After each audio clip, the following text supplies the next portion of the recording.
Well, here we are in Green Pastures Farm, another day of mowing the yard. Got to fire up the lawnmower. Burn fossil fuel to mow the grass. Oh, wait a minute. Guess we don't have to do that.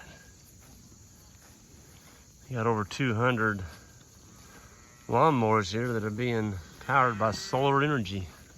Sunlight. Sunlight. Yeah. We are mowing the yard and we're fertilizing it at the same time.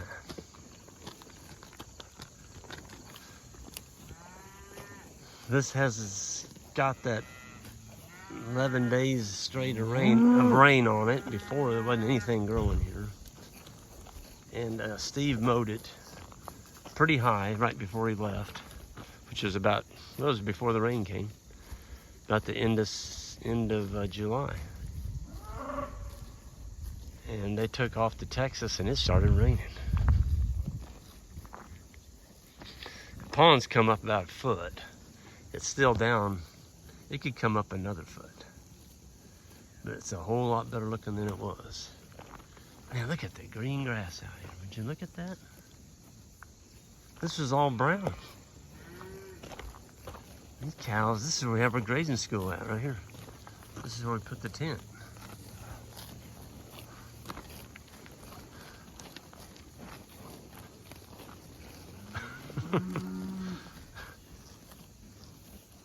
Oh, I love that sound. Just rip, rip, ka-ching, ka-ching, ka-ching.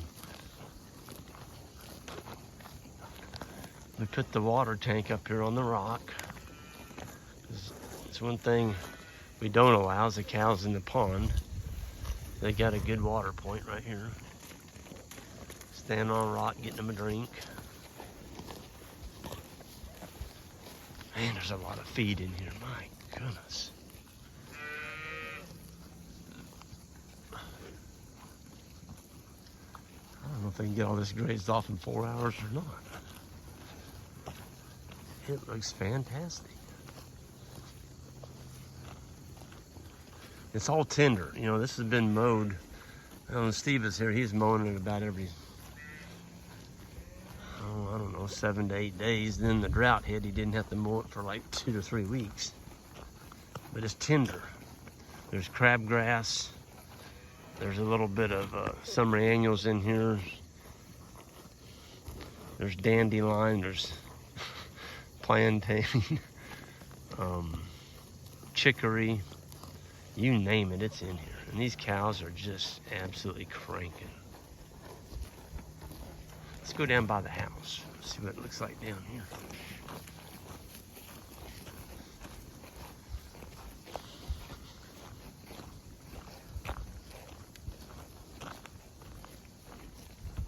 See how they're weed eating around the buildings here.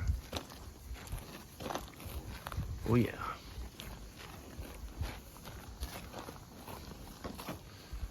Even the little guys are getting in on the act this morning.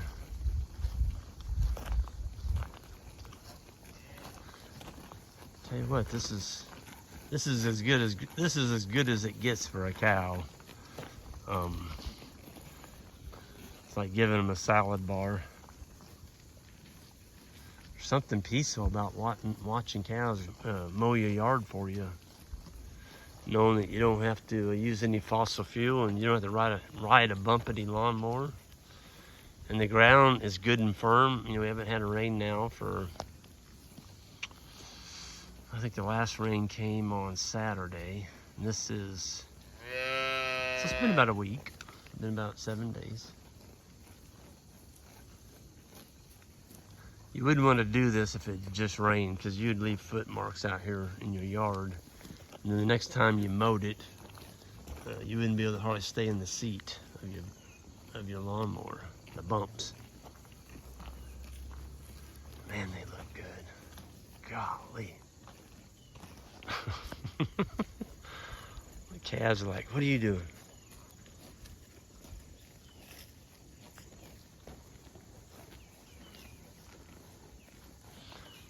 This is my favorite kind of mowing. When I'm sitting on a lawnmower and I have to mow this yard, and I do occasionally, typically it's like right before the grading school, we'll get it mowed up where it looks nice and trim. It just kills me to do it because, and even my own yard, I don't like mowing the yard because I know that I'm mowing all stuff that a cow could be eating. And back in the days when I was single, before Jan and I were married, I was custom grazing a bunch of steers, and on Saturday morning I'd mow the yard. I'd fence off my house with one wire, and I'd sit on the front porch, and I'd just turn 125 steers loose in my yard. And they mowed it. I mean, they absolutely mowed it. And I loved it because I was making money because I was getting paid by the gain. So every pound they put on, I was getting paid so much a pound.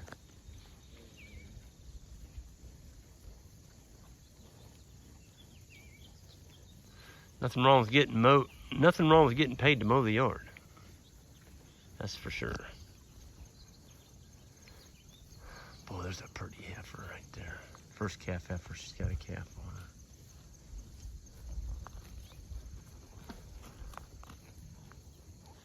You can tell the cows are doing well when you look at the shine on their hair coats. Folks, if you don't know anything about health, look at their hair coats. If they're shiny and it looks like you put armor all over them, like those cattle out there in the sun, you can see them. You've got something going on pretty darn good. Don't change what you're doing. But if they're all matty and they're not shining and they just don't have a gleam on their hair coat, those cattle are not getting enough to eat. They're not getting enough quality food to eat.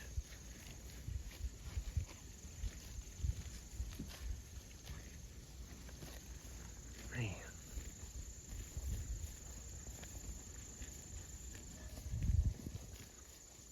Yeah, they're flat going after it. Do y'all hear anything bawling? I just hear grass being ripped off by their tongues. It's a wonderful sound.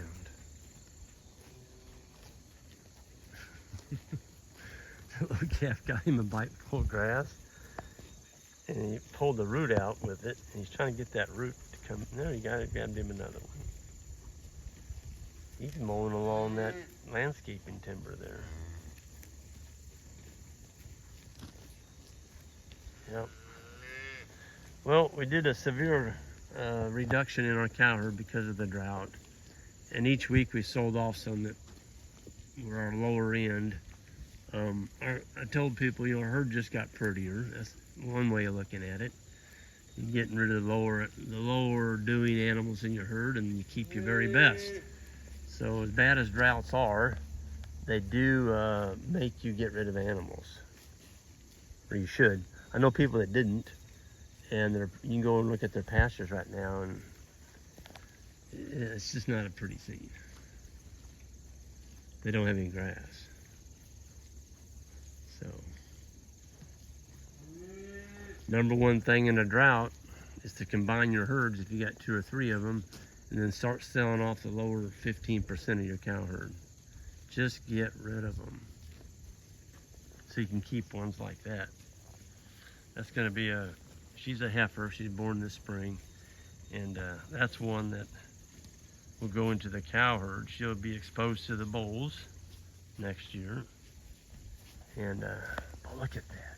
She's got the thymus gland shining right there on her neck. Look at that. See that spot right there? Whew. That's a sign they're doing really well.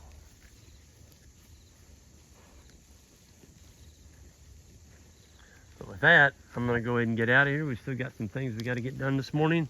But cows are going to do all the work on this. They're going to mow it and fertilize it for us. And then we're going to move them off of it, and we'll let this all recover. Folks, have a good one, and hit that subscribe button on the way out, and we'll see you next time.